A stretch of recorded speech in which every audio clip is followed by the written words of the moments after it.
the job we've given our schools is simply impossible on their own.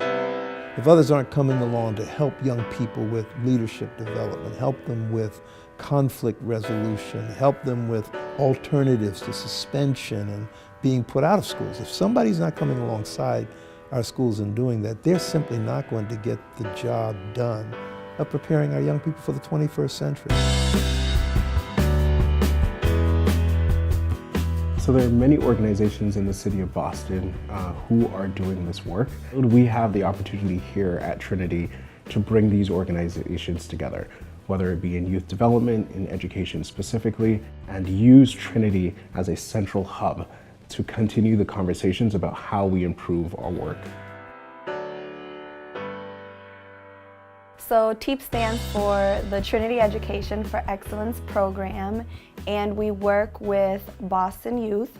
They're kids, and kids are gonna do exactly the opposite of what you're gonna tell them unless you show them exactly what they're supposed to be doing. So a lot of it's leading by example. Being that leader and taking that role and really internalizing what you're supposed to be doing when you're supposed to be doing it, that's the biggest thing for me that TEEP gave me. And the idea is to really instill into students a sense of core values and a compass around their decision making. I thought my words didn't matter. I thought my words were like irrelevant, a waste of time.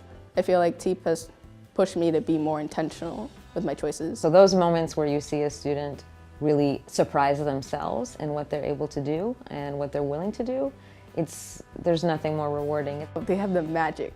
I swear, like once you go through the program, they have the magic to make you feel like you matter. And then they're gonna show you that you matter.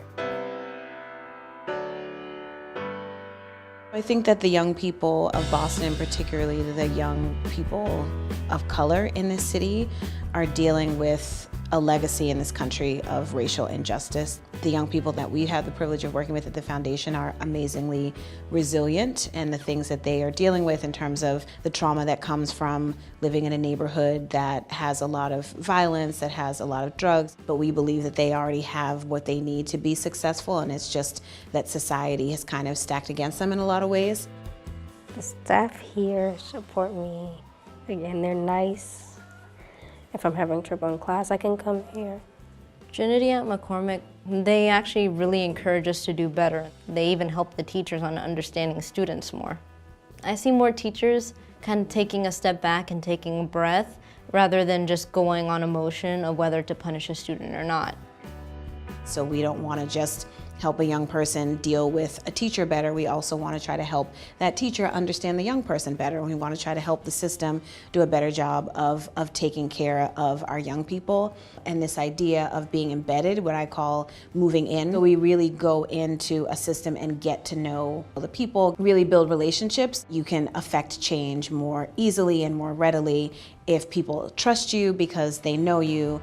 I wasn't very hopeful when I signed up, but after a while I began to see this was less therapy and more learning how to deal with your emotions rather than to put them off to the side and ignore them. I feel like I'm more emotionally and mentally stable to the point where I can deal with my problems in a way that's not self-destructive or outwardly destructive.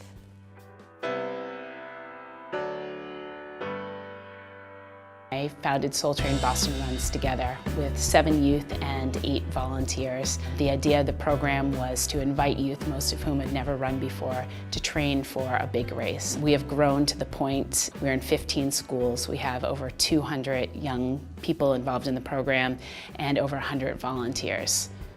The whole point of Soul Train is to foster a community where I run 5 miles every day and one person's like, I don't run at all. And you see them running together because they're pushing each other to run further and further and achieve excellence. If you're having a bad day, it's like at least you can come and have fun, kind of, like get all that stress off, or like if you feel like you need to talk about it, there's a lot of people here that and listen.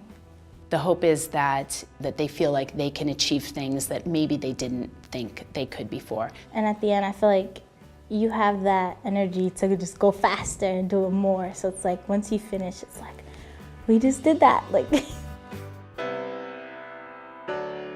One of the things that I love most about Trinity Boston Foundation is that we believe in the incredible power and resilience of our young people, and that they can be agents of change in their own lives, and that we, as Trinity Boston Foundation programs, can be agents of change in this city.